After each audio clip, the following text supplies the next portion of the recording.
Hello guys, welcome back to my YouTube channel. सन्चै हुनुहुन्छ? आज म चाहिँ जिम ब्लग अनि माइक्रोफोनको अनबक्सिङ गर्दैछु। चलो भाई देखो अब मैं क्या करता हूँ। यो माइक चाहिँ मैले अनलाइन अर्डर गरेको थियो, 2 दिनमा डेलिभरी गरिदियो। यसबाट भोइस ओभर गर्न एकदम कम्फर्टेबल हुँदो रहेछ क्या।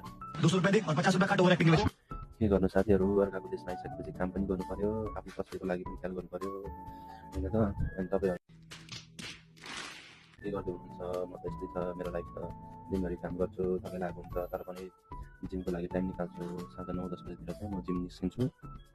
अनि मेरो जिम चाहिँ नजिकै छ कि, बिल्डिङबाट मेरो चाहिँ 10 मिनट हिँडेर जानुपर्छ। अनि मेरो जिम चाहिँ 5 फ्लोरमा छ।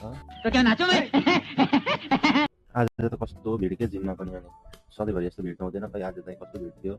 तर पनि के गर्नु, आफूलाई जिम गर्न आएको, जिम त गर्नु पऱ्यो। अनि त्यसपछि म भित्र जान्छु सर, त्यसपछि थोरै वार्मअप गर्छु, 10-15 मिनट रनिङ गर्छु। तर के गर्नु, धेरै बेर दौड्न सक्दैन म, कस्तो थाकिहाल्छु, त्यतिखेरै स्याँ भइहाल्छ। यस्तो रनिङ गर्दा पनि अनि दुब्लाएन भने त टेन्सन हुन्छ त। 1 महिनामा गर्नुपर्ने छ क्या मलाई बेसी नै। त्यसपछि फेरि साइकल कुदाउँछु म त। साइकल कुदाएर सकिसकेपछि चाहिँ आज म चेस्ट वर्कआउट गर्छु। धेरै त सक्दिनँ, 3 सेट मात्रै गर्छु मैले, धेरै चाहिँ गर्न सक्दिनँ क्या, पावर पनि छैन त्यति साह्रो।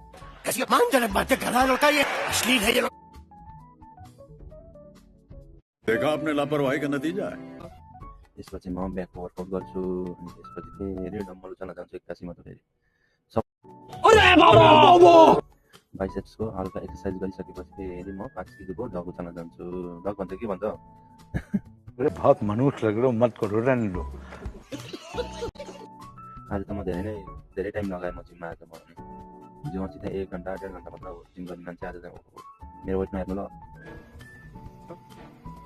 अब जिम सकिसकेपछि हल्का सेल्फी त जस्तो लिनु पऱ्यो होइन। अनि म रुममा आउँछु, रुममा आइसकेपछि प्रोटिन लिन्छु एउटा।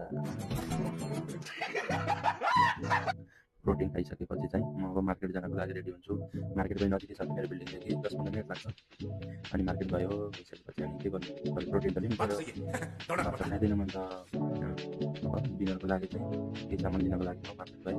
अन्डा लिएँ, स्याउ, प्याज, दुध लिएँ। फेरि रुममा आएँ, सबै किनिसकेपछि चाहिँ म आइसकेँ रुममा। आउँदा त म कस्तो पऱ्यो त्यो मेरो रुम, 2-4 दिनै रुम छोडेको जस्तो हालत भइसक्यो। त्यो आयो, कता खोल्यो, फ्याक्ट फाल्यो।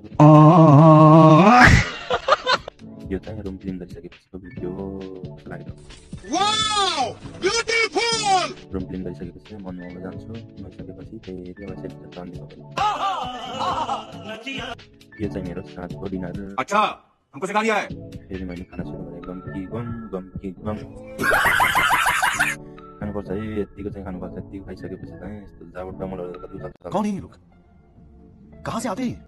डिनर खाइसकेपछि चाहिँ मेरो हल्का अस्तिको एडिटिङको थोरै बाँकी थियो, एडिटिङ सकेर फेरि म सुत्छु। आजको लागि यति नै भयो। Good night guys.